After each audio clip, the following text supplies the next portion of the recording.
The Timeline is a Blue Wire podcast.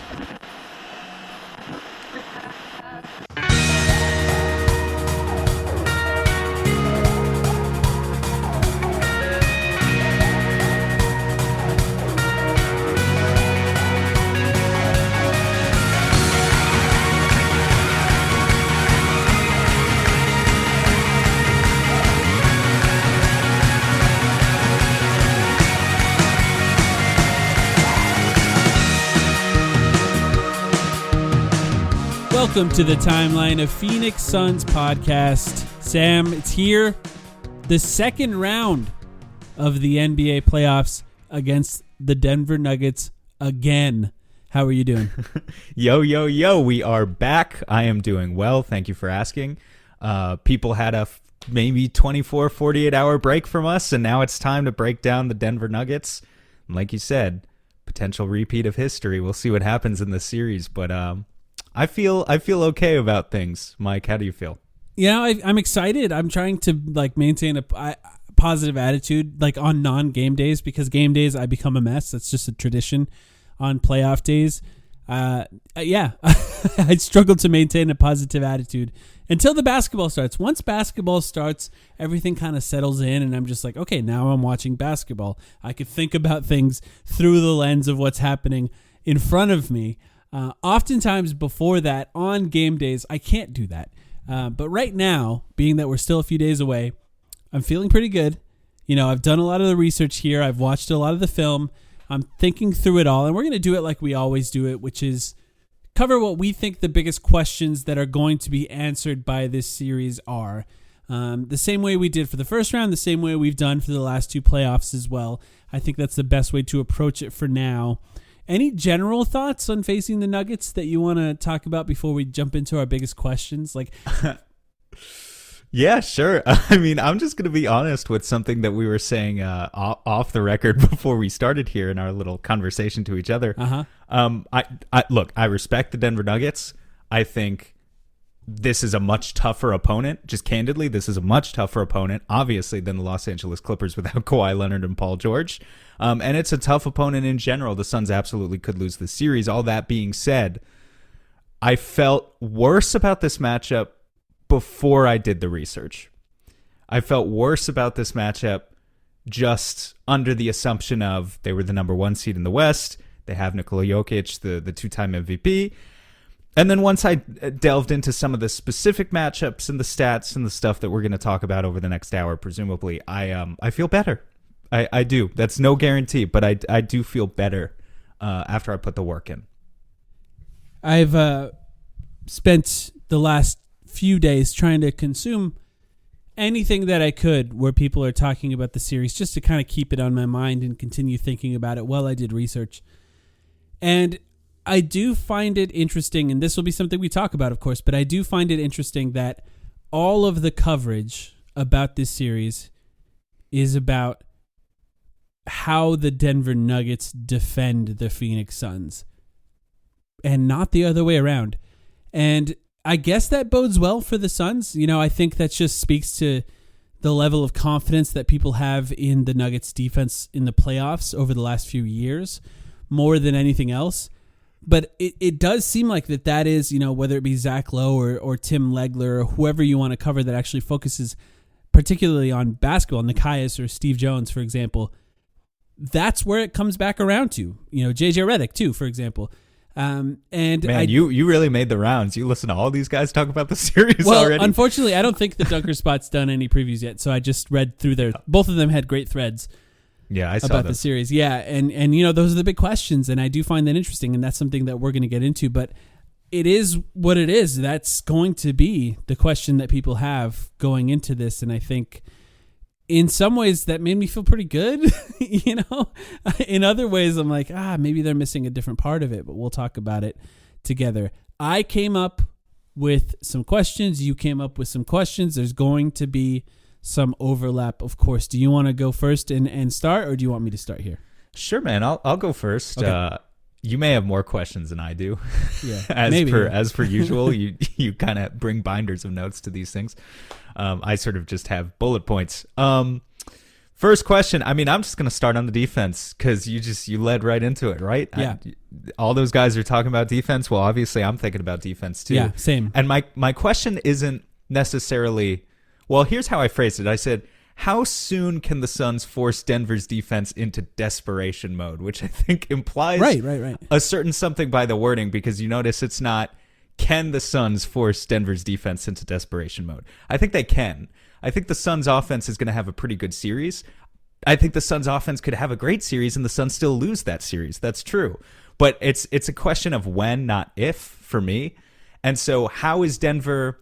It's not so much is Denver's defense going to struggle at times in this series, because I think they absolutely are, but it's more a question of, and I think this reflects a lot of the talking points from those other national guys too, how aggressive do they start, or how conservative do they start in their defensive approach, rather, and how quickly can the Suns push them into being more aggressive, and then once they do push them into being more aggressive, if they can get them there, what are the counters to that? I think we could talk about it. I think there are a lot of counters, actually, that the Suns have developed throughout this season. But do you have any first impressions? Let's get right into it. How the hell are the Nuggets going to defend the Phoenix Suns? That was my question as well. The Nuggets did multiple different things when the Suns played them last. The Suns are a different team, and I think it's important to remember the Suns are a different team. In particular, shooting-wise, because I think the last time the Suns played the Nuggets, a lot of their offense came from spreading them out as much as possible and then picking on the weak links, whether that be Michael Porter Jr., who not only is probably their worst defender on the court, and yes, he has improved. I want to mention that too here. But in that series, he also had a bad back. He was nursing a back injury in that series. So, of course, the Suns were going to try to pick on him as much as possible. The ideal defense against a Suns pick and roll in that series was Michael Porter Jr. and Jokic. That's who they wanted involved in pick and rolls as much as possible. What the Nuggets did in that series is they started out doing what they did in the regular season, which is playing at the level of the screen. So, just in case there's people that don't listen to this podcast often, just to quickly break down what we're talking about when we talk about how they're defending the Suns. Most of it is how they defend a pick and roll. The Suns have one of the most brutal and intricate pick and roll attacks possible, with scorers all over the court, and ideally players playing in the exact role they're suited for. And what they did is played at the level of the screen, meaning Jokic played as high as possible to try to, essentially either switch or hedge. They can decide in real time. And that as high as possible without actually blitzing. Yes, without forcing the ball to half court. Exactly. Yeah. And they started at the level. It didn't work. He started playing a deep drop. It didn't work. He started playing a drop but higher. It didn't work. And, they didn't really have a zone at the time. I'm wondering if they have a zone. I'm wondering if they try to switch and maybe force the Suns to use DeAndre Ayton in those switches. But, that often will end up with Jokic guarding Booker. I don't really know what they're going to do to start. I imagine they're going to try at the level again to start, with Jokic coming out high and then retreating back as quickly as possible, with the help coming off the corners, which will probably be, we'll talk about it, the fifth guy, that's the fifth starter, and trying to force the Suns to use that person as much as possible. When Jokic is at the level of the screen, they have a low man. That low man is often Aaron Gordon. It could be Michael Porter Jr. sometimes. It could be KCP, depending on who's involved in the action. One of the advantages of the Suns having a 7-foot guy who can run a pick and roll is that maybe you bring Aaron Gordon out of it, and then the low man is KCP or something like that. I'm not sure what they do. No matter how you look at it, and this is the reason Zach Lowe talked about it, JJ Redick talked about it, all the smart basketball guys talked about it. It's hard to think of a way that they could effectively guard the Suns in a pick and roll in this series with the personnel that they have. At least with the best five on the floor. They could change that up, but with the best five on the floor, it's hard to picture it. Yeah, they've got better defenders that they can throw out using their bench. I think Denver actually has some pretty decent defenders on their bench. We can maybe talk about them later in the episode, but those guys aren't going to help their offense. Ultimately, if they want to get past the Suns, they need Michael Porter Jr. playing heavy minutes, because that's where a lot of their offense comes from. They need Jamal Murray playing heavy minutes. That's where a lot of their offense comes from. And so it's going to be difficult for them. I actually think they might start this series and drop. Even though it was so disastrous. Yeah. It was so disastrous for them 2 years ago, but I think they might call the Suns out a little bit, like call our bluff on Chris Paul. and just kind of openly say Chris Paul isn't, and this is a big talking point in this series too. We don't believe that Chris Paul is who he was 2 years ago. Just to throw out the numbers, Chris Paul 2 years ago, he averaged 25 points, 5 rebounds, 10 assists, and just 1 turnover per game in that series sweep against the Nuggets. He shot 63% from the field in that series. He shot 75% from deep. He didn't miss a single free throw. He was insane in that series sweep, and he brutally murdered Denver possession after possession in the drop. Obviously, a lot of possessions are going to begin with Chris Paul again, and I wouldn't be surprised to see them dare him to become more of a scorer and just say, look, we're going to give you that shot because we don't believe you're the same guy. That being said, Devin Booker can kill the drop. Kevin Durant can obviously kill the drop. I think at a certain point, even if they start there, they are going to have to play at the level. I don't think they're going to get more aggressive than that because I don't think they have that much faith in Nikola Jokic. They might have to try a zone. Isn't that funny to think about this team trying a zone defense, by the way? A zone defense that potentially has Michael Porter Jr., Jamal Murray, and Jokic on the floor at the same time. I'll be honest, that's one of the blind spots in my analysis because, it's just beyond the scope of, I haven't watched enough Denver film to know how much zone they've played this year. I don't have access to that data. But I can't imagine that it's going to be like a silver bullet for them. I think that's going to be a little difficult too. I want to fold part of one of my questions into this, and that's who guards who. And let's start with who on the Nuggets starts on who for the starting lineup, assuming their starting lineup remains what it should be, which is Murray, KCP, Michael Porter Jr., Aaron Gordon, Jokic. Now, I think the only one that we can say for sure, starting off here, is Aaron Gordon on KD, right? I mean, I'd be surprised if they try anything else, at least to start. Maybe KD starts to kill that at a certain point, and maybe they try something else at that point. But that's the only one I think we can say 100% for certain. I think the second most likely is that KCP is on Devin Booker because he's just their second best defender in their starting lineup, right? Agreed. Yep. Okay, so we put that away here. Now we're talking about them potentially playing a drop defense on the Suns. And let's just start with assuming that Jokic is on DA, which, by the way, maybe that's not the case to start. Maybe they put Jokic on the fifth guy, which we'll talk about who that fifth guy is. I think that's overthinking it, but yeah, they could do the Zubats thing like the Clippers did. I bet they try it at some point, right? Some point they're probably going to try that. Yeah, that's fine. Let's say Jokic is on DA. Now we have the other two guys. Are we just assuming Murray has to be on Chris Paul then, right? Yeah.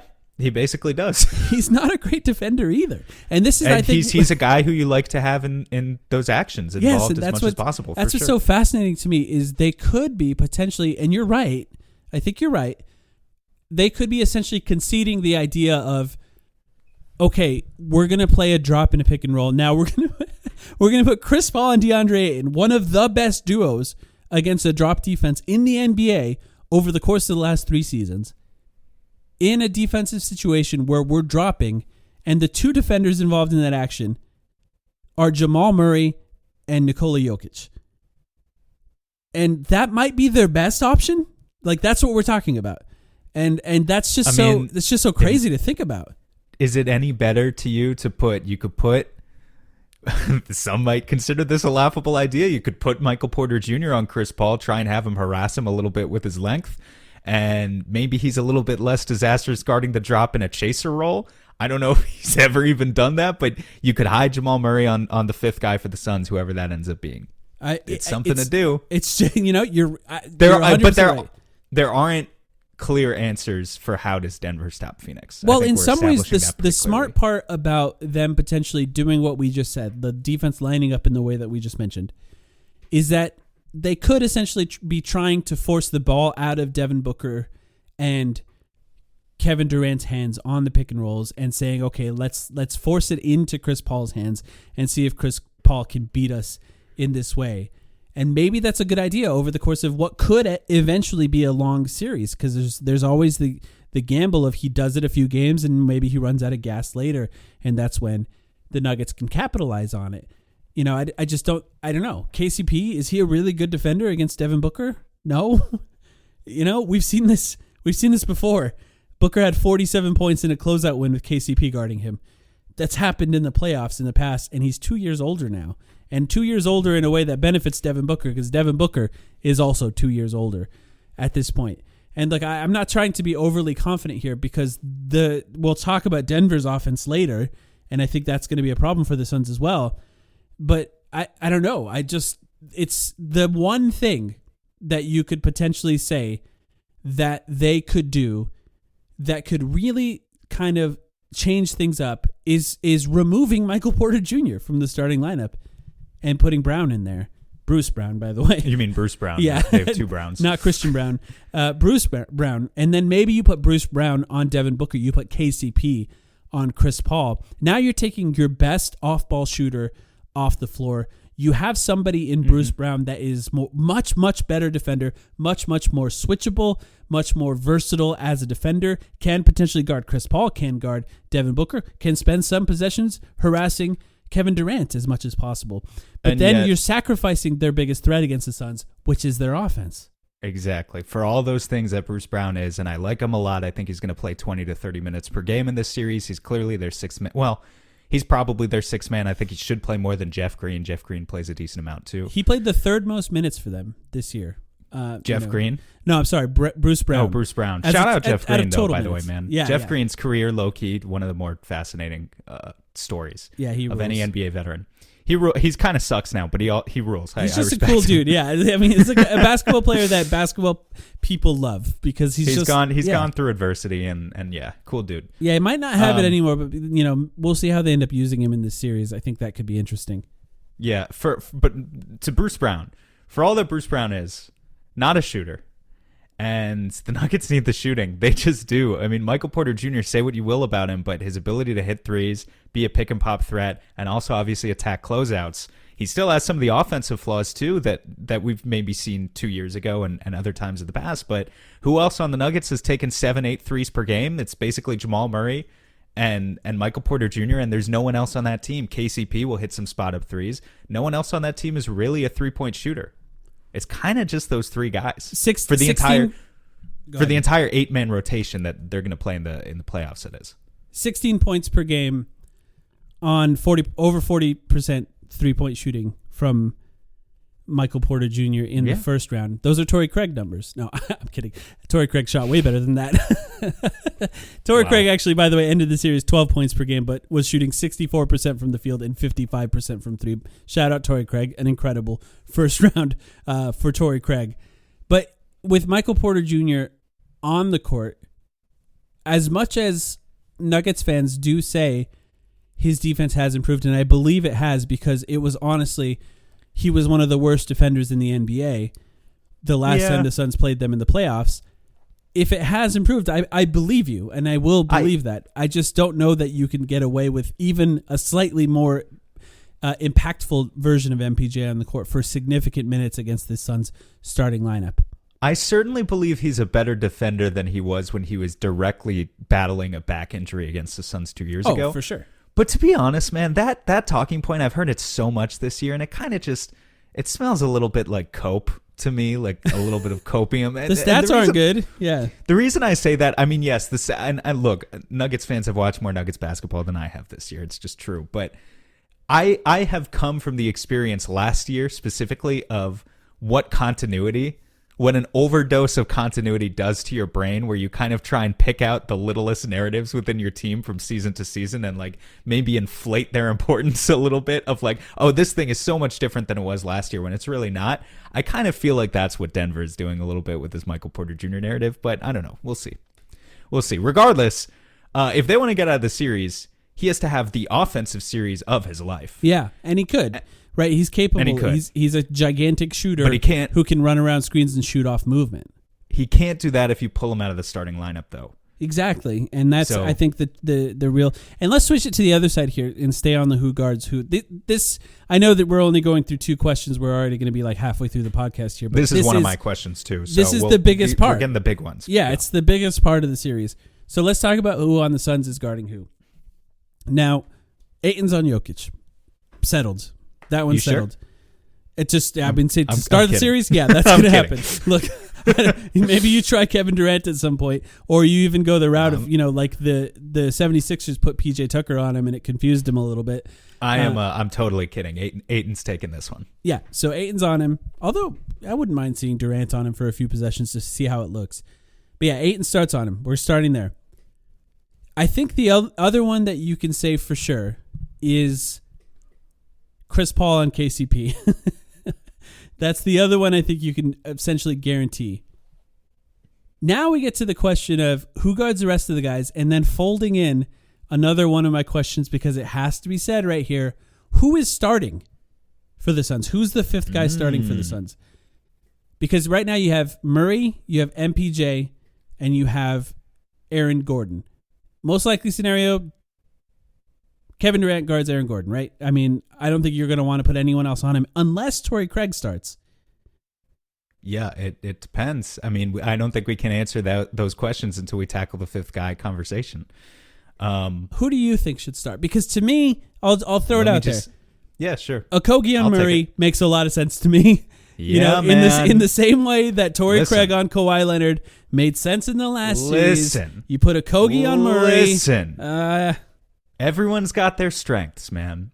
Everyone's got their particular strengths. I could buy the size argument for Torrey Craig on Kawhi Leonard. And I talked about in that series, going into that series, how I was worried that maybe it wasn't a Josh Okogie series for that reason. He didn't have the size. Okay, well, Josh Okogie, let's put it like this. Jamal Murray just had a great first-round series.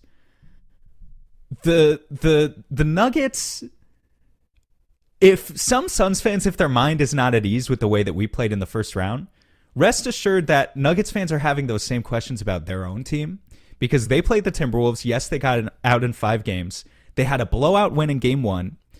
Every other game in that series was decided by less than 10 points. They were close games. Yeah. The Timberwolves were in it. It was an overtime game even. Jamal Murray played a great series. However, Nuggets fans were made nervous by the defense. Specifically, they credit the defense of Nickeil Alexander-Walker, who kind of came out of nowhere in Minnesota's rotation, took on that challenge of guarding Jamal Murray directly one-on-one and did a great job. And you'll hear Denver people talk about right now, they'll say, oh, well, Nickeil Alexander-Walker, Phoenix doesn't have a Nickeil Alexander-Walker to throw at Jamal Murray. That's the type of shit they're saying right now. Enter Josh Okogie. Looking for a Nickeil Alexander-Walker. J.O. Josh Okogie. This is your series, my friend. This is your series. And this is why I think we've been seeing gradually, game by game. I mean, look, the goal against the Clippers is obviously ultimately to get out of the series. It's not necessarily so much that Monty was thinking ahead, but I don't think it's a coincidence that Josh played more and more minutes every successive game in that series, and Torrey played fewer and fewer minutes. This is a Josh Okogie series. Last series was a Torrey Craig series. Torrey Craig, thank you so much. We'll shake your hand for shooting 55% from deep in that series. You were great. We appreciate your contributions. We're going to continue to need your contributions. Maybe you'll even start in the Western Conference Finals or the Finals. I don't know. But this is a Josh Okogie series. Pressure Jamal Murray. That is your job, Josh Okogie. And obviously, it gets don't get screened, right? Nightcrawler your way through screens. It gets into the whole offensive questions of can he hit an open 3? You know, all the stuff that we're always worried about with Josh Okogie. He didn't shoot the ball well in the first series, but that's fine. Denver, you have to approach their offense from the standpoint of Jokic is going to get his against Ayton. It's just a question of if he's going to get his 30 points on basically good efficiency or great efficiency. Those are your two options when dealing with Nikola Jokic. But the only way they can win the series is if Jamal Murray also goes off, if Michael Porter Jr. also goes off. And so you kind of have to approach the Jokic question like teams used to approach Steve Nash back in the day when he was MVP for the Suns, which is turn that guy into a scorer and shut every other part of their offense off. That begins with putting Josh Okogie on the Jamal Murray assignment 100% for me. I'm there with you, man. I don't think it's a big leap to make this judgment here. It's not like some really advanced analysis here. I just, what do you do with Torrey Craig if he's in? Do you want him chasing Murray around screens? Or do you put him on Aaron Gordon? Now you want Devin Booker chasing Murray around screens. Or do you have the other option is Devin Booker on MPJ and it's Josh Okogie chasing Murray, harassing him, making his life as hard as possible. And you look, ultimately the job of Josh Okogie will be to get cooked every once in a while. by Murray because he's going to be working his ass off, and that often means overplaying a little bit. It is what it is. That's what it takes when guys are good at using screens and navigating screens. And I think you're there too. And look, I'm sorry to those who are the Kevin Durant needs the ball in his hands every possession kind of guys, kind of viewers, fans. If it ends up being Josh Okogie, the best possible play is an empty corner pick and roll with Devin Booker and DeAndre and with with Josh Okogie and Kevin Durant on the weak side. When you have Torrey Craig in the weak side, he can just stand in the corner, right? And this is an advantage. That means you can put Kevin Durant on the ball. You can put whoever you want on the ball to do that. When you have Josh Okogie, it's probably best that he's doing something, not just standing still. Look, he can stand still occasionally. But if you want him screening a little bit off the ball, it's a pretty good scenario when they hide their worst defender on Josh Okogie, and on the weak side, he's screening for Kevin Durant. And Devin Booker has the option to swing the ball to Kevin Durant on the weak side. Yeah, you can have him set exit screens for Durant kind of flaring around on the weak side. That's absolutely something the Suns could do. Yeah, you put Durant in the corner, you put Josh Okogie on the wing. Devin Booker's going right on a left side empty corner pick and roll. All of a sudden, the defender comes off of Okogie. Okogie's setting a screen while Kevin Durant lifts to the wing. Devin Booker has a clear pass to Kevin Durant with maybe the worst defender switching onto him on the other team, able to shoot or attack the closeout. It just makes a lot of sense. And you could do that, of course, with Devin Booker as well, right? Instead of Kevin Durant, with Kevin Durant on the ball. But the size difference between whoever's going to be guarding Okogie and Devin Booker is not going to be the same as the difference between Kevin Durant and that defender, whoever it ends up being in this scenario. Maybe it's MPJ's and the size difference isn't that different, but it's still MPJ, or maybe it's Jokic guarding Okogie and he just doesn't guard him at all. And then you have to figure out ways around that. But I think at the very least, maybe it becomes a problem, right? Maybe it becomes a problem that Okogie's in. I'm not ruling that out. If the Nuggets just play the smartest defense they've ever played and find ways to really take advantage of that. But I think you have to start with that. And look, if they end up putting Jokic on him, it's not Craig. It's Okogie. He's fast. He can move with the ball. If Jokic is closing out slow to Okogie, he's going to attack him. He's going to try to get him in foul trouble, right? He's going to move the ball to the center. Or at the very least, if they're trying to find him in cross matches in transition, Okogie can push the ball up himself 100%. In a way that Torrey Craig can't. And, I think you have to try these things. And I hope Monty Williams is willing to try it to start. I think that's to start, but I just have a good feeling about it. I mean, I think it's a really good point there that, you look at pace. If we talk about kind of the difference in pace between what Josh does versus what Torrey does, the Nuggets are not. There are teams that could give the Suns trouble with their pace because the Suns are a fairly slow team. The Nuggets are not one of those teams. They're just not. In fact, they had a pace of just 94.8 possessions in round one against the Timberwolves. That was even slower than the Suns' pace in their series against the Clippers.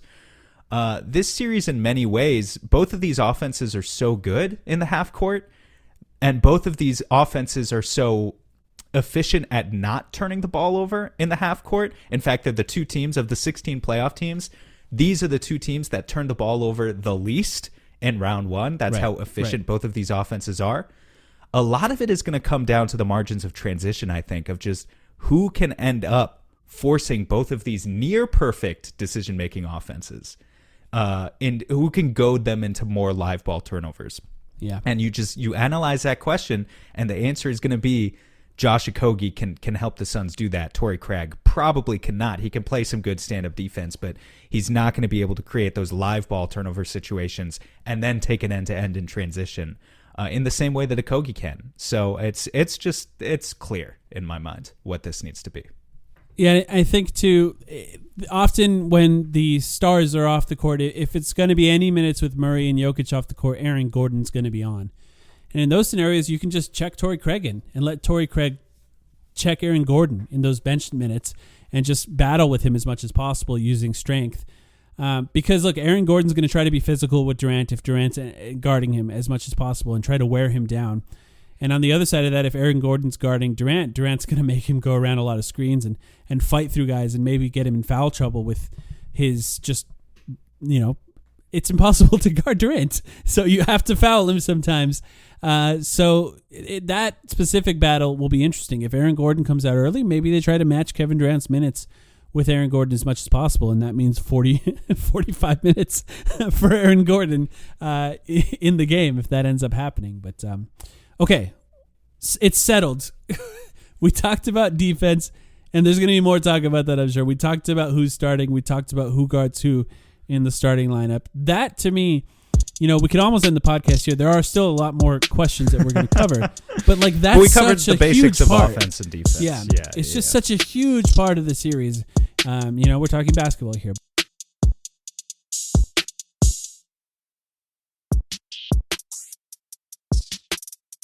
What's the next one you got on your list?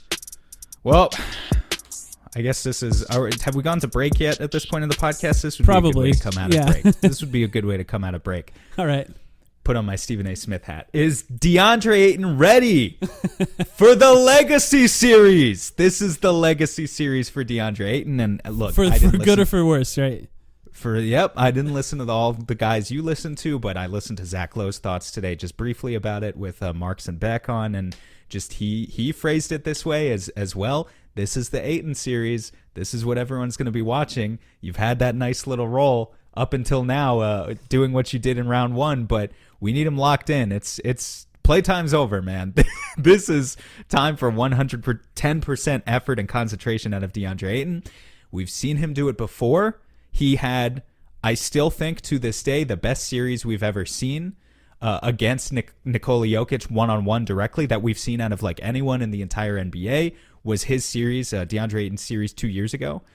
But can he replicate those efforts? We know he's going to be left on an island much of the time because the Suns are going to hesitate to double Jokic. They're going to try and guard him one-on-one in a lot of situations. So it's going to be really tough on him. Can he stay out of foul trouble? Can he stay engaged? Is a lack of offensive touches, if that ends up being the case, is that going to affect his defensive focus? There are all sorts of mini questions rolled into one when it comes to DeAndre Ayton's performance. But to be clear, the Suns need a good DeAndre Ayton performance in this series to escape. They just do. One, Jokic is better than he was 2 years ago. He is. Two, DeAndre Ayton's worse. I mean, you can make the case that he's worse. Can he reach the levels that he reached 2 years ago? Can he reach the levels that he reached last year in the Pelicans series, for example, in the playoffs? He hasn't yet. Look, if we're talking the biggest questions, the biggest question for the Nuggets is how they defend the Suns. The biggest question for the Suns is DeAndre Ayton, full stop. What can he do? Can he stay out of foul trouble? Right? He did before. Can he continue to do that now? There was issues in the regular season in the Durant games with him in foul trouble. Can he stay out of foul trouble now? Can he rebound well against the physicality that the Nuggets are going to attempt to bring? That's going to be huge for him. And then, two, can he guard him essentially as close to straight up as possible? Meaning, the Suns don't have to bring help because Jokic just tears up help with his incredible vision in passing. You can't. You have to play him as straight up as possible. Can he do that? Can he force him into more jumpers? Can he force him further and further away from the rim to eliminate the possibility of offensive rebounds from Nikola Jokic, to eliminate the possibility of him finding shooters and cutters because the Suns are bringing a second guy over and over again? Can he defend well in the pick and roll between Jamal Murray and Nikola Jokic? That pick and roll is good, right? It's not as good as I would want it to be if I were a Nuggets fan, but if they can find a way to pick on DeAndre Ayton in it, that could be the whole series. That could end the series if they find a way there. I think the good news there is that it feels rare that we get to talk about a playoff series where the Suns most used defensive scheme throughout the regular season by far was playing a drop coverage, and this is finally maybe a series where we just get to stay in that. Not to say that Jamal Murray can't punish the drop. He has a pull-up three. Not to say that, Jokic to an extent can't punish the drop as well. But in general, if the Suns are trying to force Denver towards that middle area of the floor where maybe they're a little bit less comfortable, maybe their percentages aren't quite as good in the mid-range. So I think to a grand extent, Ayton will be less in uncharted waters defensively this series than in some other series. It's going to be in the one-on-one ISO scenarios against Jokic that we really need him just locked in and focused. And just to quote those stats again, from 2021, when Jokic got swept, he averaged 25, 13, and 6, so great per-game stats, but on 48% shooting from the field, 28% from deep, 68% from the free throw line, he's going to get his 25 to 30 points per game no matter what. And honestly, in this series, the Suns could win the series and he could average 35. It would almost be better if he is. Because 100%. The number that stands out in that 25, 13, and 5.8 assists is the 5.8 assists. That's the best possible scenario for the Suns, where he's not creating a whole bunch of offense from his passing, because the Suns are capable of guarding them essentially one-on-one outside of that specific matchup, with DeAndre Ayton able to, quote-unquote, handle Nikola Jokic, who, of course, like you said, 25, 13, and 6 is crazy, but the shooting was great. Low, and 5.8 assists for him is low. He's the whole offensive system for this team. They want him at 13 assists, you know? Yeah, it's a bad series for him. It just is. And the level of offensive talent he has around him now is just better. You know, he's not playing with Facundo Campazzo and Austin Rivers in the backcourt anymore. Right. That's true. Yeah. But that doesn't mean that the Suns are just going to start doubling him in the post and bringing help and making it easy on him to find those cutters and shooters. At least I hope not.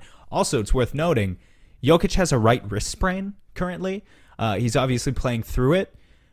He had a tough performance. I don't know if you watched that game 5 there. Well, of course, the Suns game was going on at the same time. Yeah, I saw his stats. The shooting was bad.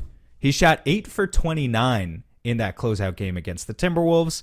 I think it's fair to say an outlier performance, because he just simply has not had a shooting performance that poor in years. So 8 for 29, that's not going to suddenly become the norm for him. However, you do kind of wonder a little bit, is that wrist maybe affecting him in a way that it hadn't up until now? Could that have played a little bit of a role in his shooting performance there? And then maybe if you can try and turn him into even more of a scorer and be as aggressive as possible again, maybe he's playing right into your strategy if you do that. So I don't know. That'll be just his health will also be something to monitor throughout this series. Jokic and Ayton met once in the regular season this year. We all know the game. It was Christmas Day. Devin Booker played 3 minutes, left the game with an injury that kept him out a few more weeks. A whole month, actually. Jokic ended that game with 41 points, 11 rebounds. 41 points, 15 rebounds, 15 assists is what he ended that game with. And, tough. Jokic played the Suns one other time this year. DeAndre Ayton did not play that game. And just for reference, Bismack Biyombo played 15 minutes and was minus 31. Yeah. He, look, I love Biz. But look, that was a Dwayne Washington Jr. starting game, right? You know, okay, but we have to factor that into. It's true, but that gets to an important point here, which is that the reason it's so important that DA is locked in is because what is the contingency plan? There isn't one. Biz, I love him, but he doesn't have the size to contain Jokic. He just doesn't. And neither does Jock. Yeah. Jock can't do it either. Yeah, the strength. It's really a strength difference. And DeAndre, and even if he doesn't act like it sometimes, is one of the strongest guys in the league if he's just able to focus for the length of time it takes to win the series. Look, as short of a series as possible for the Suns is the best case scenario here, because the longer you play against Nikola Jokic, the more painful it gets. But look, the reality of Jokic is that's kind of the case for him too. If he has to play 45 minutes against the Suns and the Suns are involving him in every single action defensively, he's going to get tired too, probably a little faster than Devin Booker, for example. And that's good for the Suns as well. I don't know. Look, if he played over 40 minutes in multiple games in the playoffs so far. If Jokic plays over 40 minutes in the playoffs, Ayton doesn't. I'm not really sure what we do in that scenario. Do we go to Kevin Durant at center for some of those minutes and let Durant guard him? Do we just put Biyombo in and hold our breath and cross our fingers? No, I think they just hold their breath with 4 or 5 minutes of Biz. But I do think, Ayton progressively played more throughout the series as well against the Clippers. And I don't think that was a coincidence either. He got up to 36 minutes the last 2 games of that series. Yeah. So that should be the norm for him.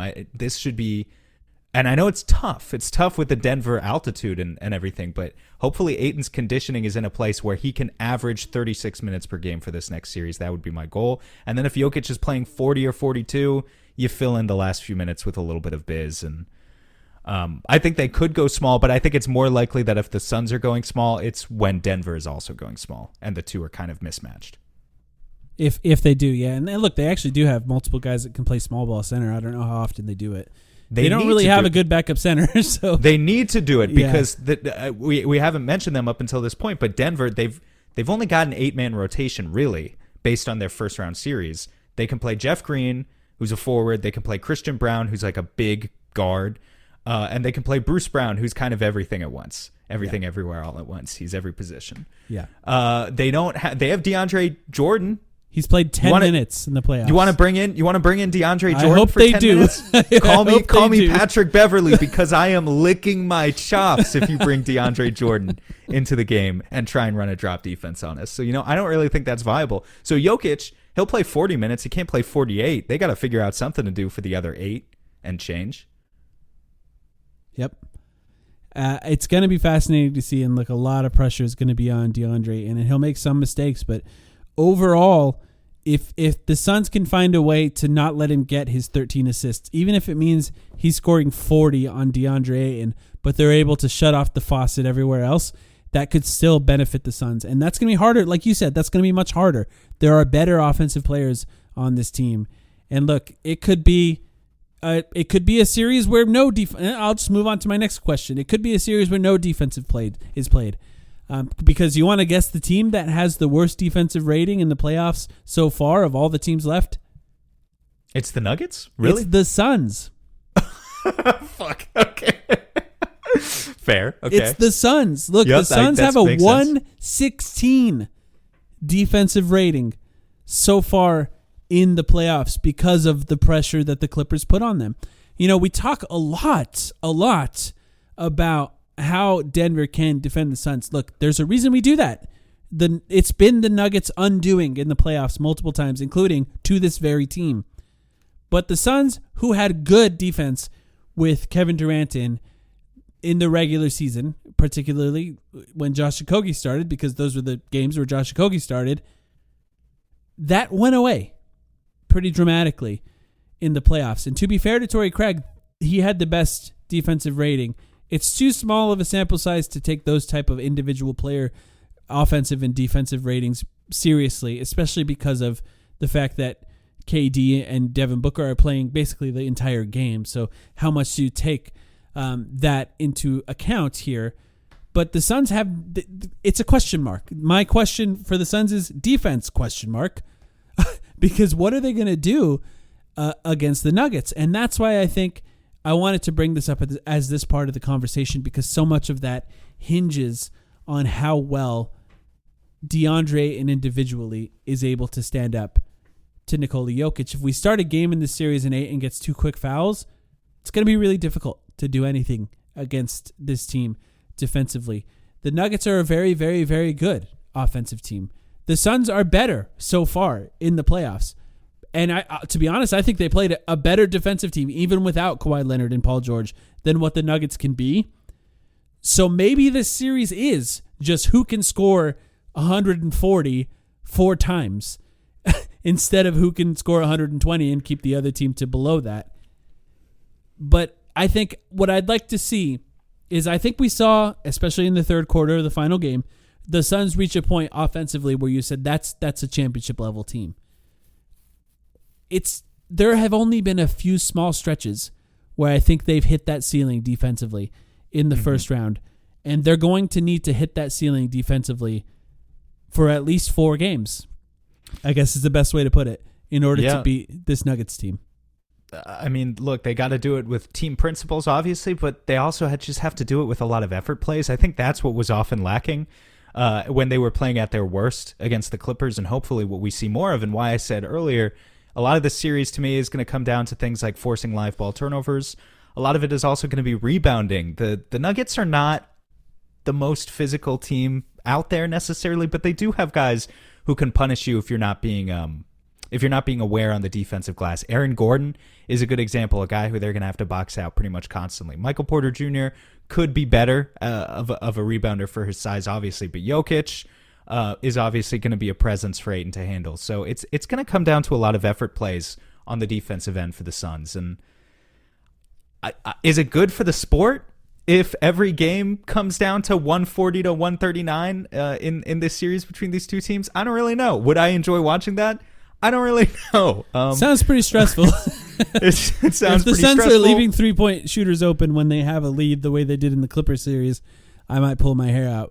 But yeah, it's going to be hard. Look, they have I think better offensive players if they're fully healthy than the Clippers do. The Clippers, of course, were essentially the best shooting team going into the playoffs, but the Nuggets, they have a lot of shooting too, and they can hurt you in a lot of different ways. And if Murray continues to play at the level that he was playing against the Timberwolves, it's just that they're a better offensive team than what the Clippers were.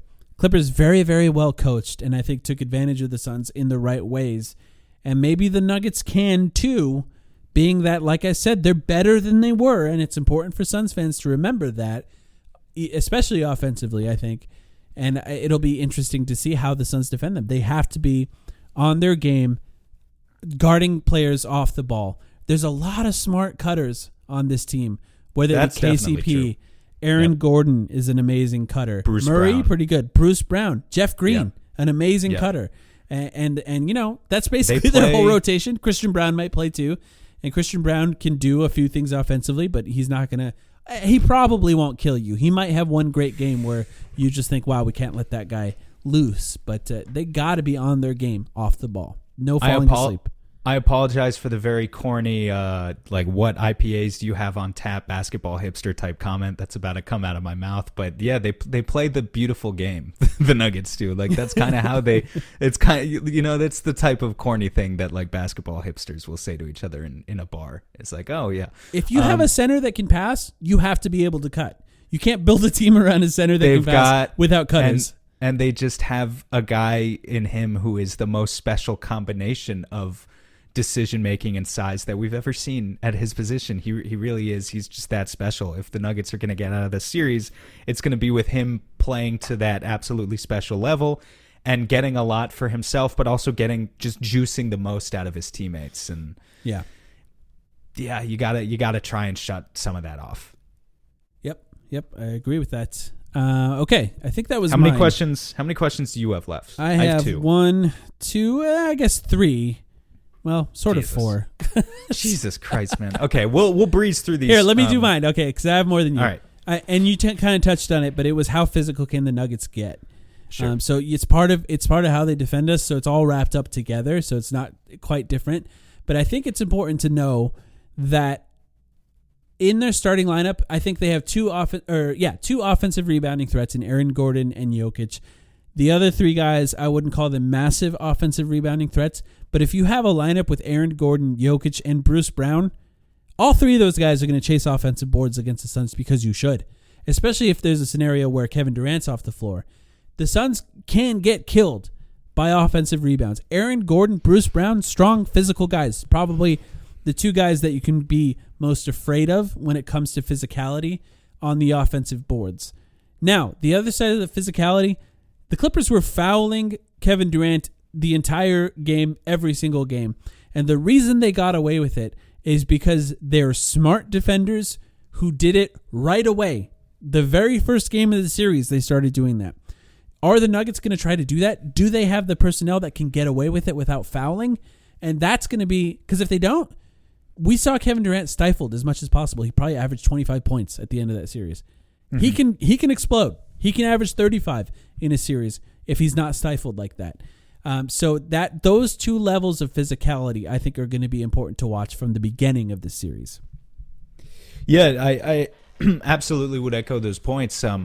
It's going to be very important. On the other hand, I think there is an optimistic grain to take out of it, which I wrote down here in my notes too, which is that the Nuggets, they do get offensive rebounds. They can be physical, but they're not necessarily always physical in the way that some of these teams are that we worry about when they play the Suns. Like some of these teams, when we talk about rim pressure specifically, these teams that just drive the ball, down your throat and really just force free throws down your throat and force the officials to slow the game down and blow their whistles.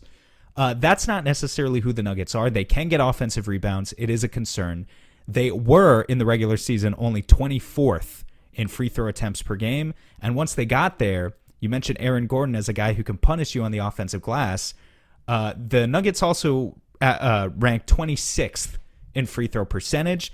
A big reason for that was Aaron Gordon, who gets to the line several times per game and only shoots like 55-60%.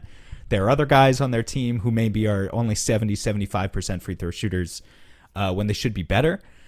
So there are some optimistic things to take here too. It's like they play physical, but they don't necessarily play physical in the way that like the Bucks, who are now maybe not even the team to mention actually, because they're I don't mind the mention. Reason. I don't mind the mention. Nothing happened actually. It was a successful season for them if you really think about it. Yeah, if you really, it's about the friends we made along the way. Of course. The Bucks, though, we were always afraid of playing the Bucks to a certain extent just because of the physicality. They're the team I was the most afraid of. The Nuggets isn't are physical. That funny now? Yeah. Yeah, it is very funny. The Nuggets are physical in a different way. They just are. I think it's something that if they figure out a way to do it, and maybe that's, like I said, starting Bruce Brown at some point of the series, that's how they claw their way into it if the Suns end up with the lead.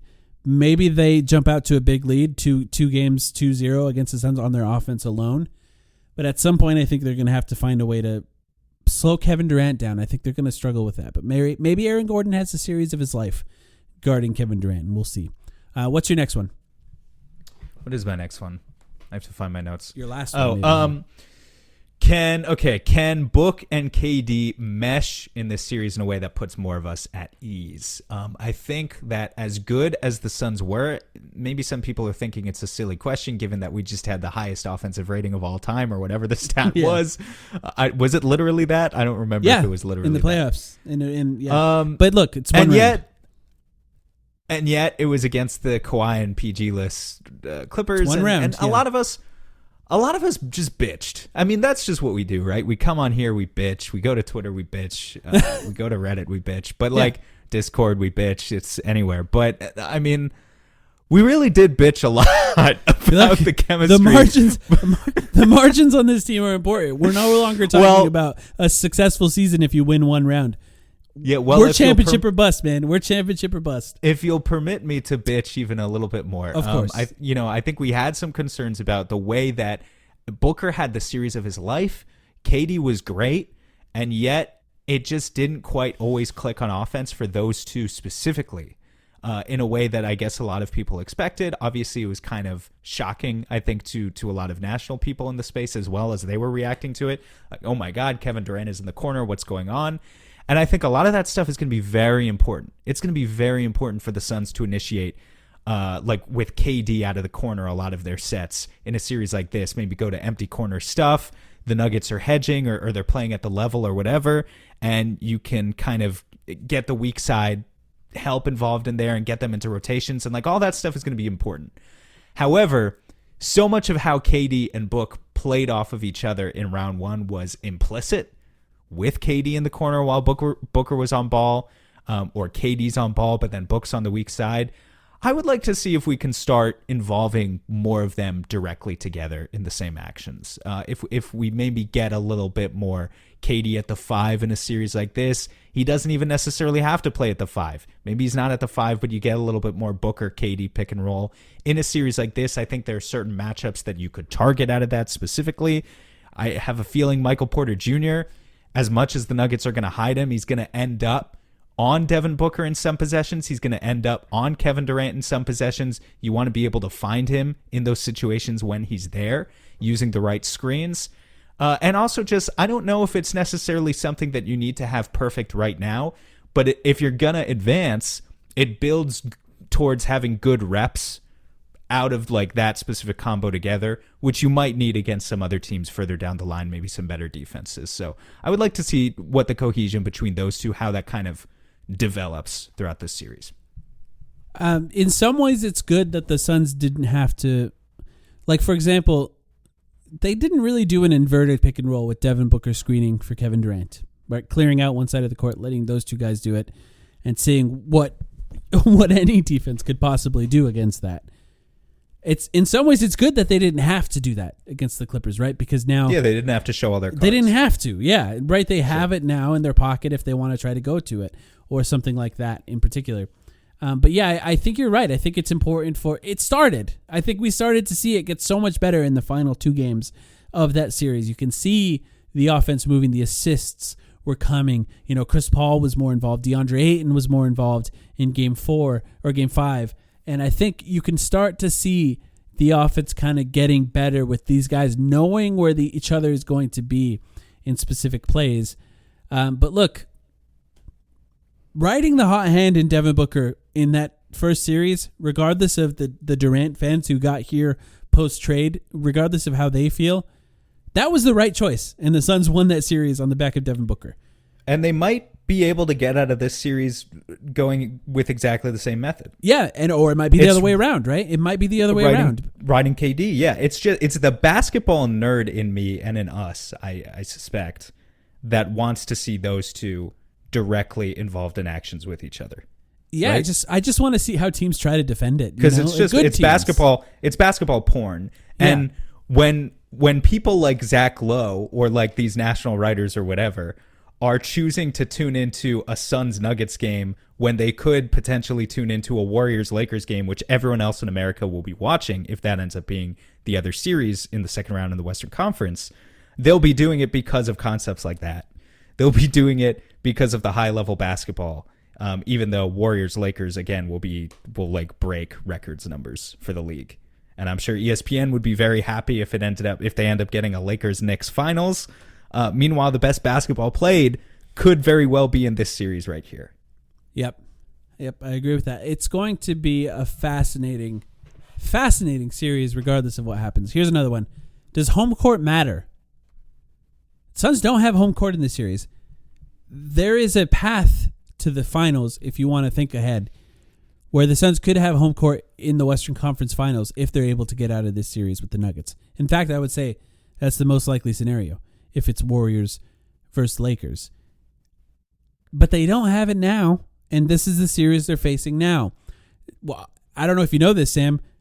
Denver's pretty high altitude. I have a feeling they're going to mention that. Statistically, the best. This is collected over many, many years of data, not just like this season or whatever. Best home court advantage in the NBA. That's not close. The Suns are in Colorado today. They're not there tomorrow. They're not there Saturday. They're there today. They're practicing at high altitude right now as we speak. They're trying to get ready for this series and get used to that altitude. It's going to matter. Playing a lot of minutes is going to matter. Did it affect the Suns 2 years ago? No. They were really good in Denver. Credit to them for being really good. But they didn't have COVID. They didn't have COVID one. They also started with a 2-game lead that they got at home. Yeah. And that's a huge advantage for a team going in there with that level of confidence. They're going to have to win in Denver to win the series. There's only 3 home games. Ideally, they win one of these first 2 games, if not both, of course. That's the best case scenario. But they're going to have to win in Denver. So that home court, that crowd, although by game 4, the Suns had a bigger crowd in Denver than the Nuggets did. But that home court, that crowd, that altitude, I guess in some ways the Suns are pretty lucky the Nuggets don't play fast. It's kind of bizarre that they don't, considering that home court advantage, by the way. But that's going to be a huge, huge question going forward. Absolutely. They got to win. 2 more. We'll fly through these really quick since we're already getting close to an hour here. Gotcha. I'm surprised you didn't have this one. 3-pointers. Do the Suns take more? Because it's important. I kind of figured that people are getting tired of hearing me say it at this point, so I figured I'd lay off the gas there. But yeah, they need to take threes. Be a modern team, for fuck's sake. Do you have anything else to say about that one? Let me bring up the stats real quick, and I want to talk about it because 3-point percentage-wise, the Suns have the second highest in the playoffs so far. Did you know that? I didn't know it was second highest. I knew it was pretty good. Again, thank you, Torrey Craig. It's why we're advocating for Josh Okogie to start, but it's going to be difficult for them to hit my 30 per game benchmark if Josh Okogie's playing 30, 35 minutes matching up on Jamal Murray a lot of that time. Right. Right. It's true. One of the reasons they have such a good percentage is because it's Devin Booker and Kevin Durant shooting most of them, and they're shooting lights out from the 3-point line right now, along with Torrey Craig. So, look, if the Suns can maintain a really high 3-point percentage and take less, that'll help them if they're taking less. But only one team is taking less, or I'm sorry, the Suns are taking the least. Only one team is making less than the Suns per game so far in the playoffs, and that's the New York Knicks, who are also moving on to the second round. But they're doing it on the backs of their defense, For that, I can't wait for that second round, by the way. Yeah, it's going to rule. I'm really, really looking forward to it. Last thing for you, and this is a question, we talked about it in our last game. Who plays off the bench for the Suns in this series? Is Shamet going to play? Is Damian Lee going to play? Biyombo's probably going to play. I think we can write that one in pen. Is Cam Payne going to play? I hope so. We don't know, though. 3 names for you. Okay. Landry, Michael, and Shamet. No, I'm kidding. I hope that the Suns at this point run with basically an 8-man rotation where the only players off the bench. Craig, because we're going to assume Craig's off the bench in our imaginary scenario. Again, look, it's hard to get up enough threes in the situation that I'm imagining. Basically, I'm imagining an 8-man rotation where it's just Payne, Craig, and Biyombo. Maybe there's some room for a 9th guy in there, and that 9th guy I would go between either Damian Lee or I still wouldn't mind seeing a little bit more Terrence Ross. I think he got pulled maybe a little bit too early in the Clippers series. I wouldn't mind giving him another against chance. These cutters. I would do it. These cutters, man. I don't know. I'd give him a chance. They're going to slice him up. We're talking about a 5 to 10 minute stint, and I think you need the offense, you need the shooting, you need the audacity. Right. I just know that I am not playing Landry Shamet. Please, God, Monty, listen to us this time. I think I'd rather have Lee if that's the case. I would rather play Lee. Yes, I don't mind giving it a but try. Ultimately, I would rather play Cam. I'd rather play Cam Payne because I really do like Cam Payne's pace. I want to see what he's got. Okay, I guess Monty didn't think he was ready last time. He only played 3 minutes in Game 5 against the Clippers, but I hope he's ready now. I hope he's ready for a 10 or 15 minute per game role at the very least. Give Chris Paul a little bit of an extended break.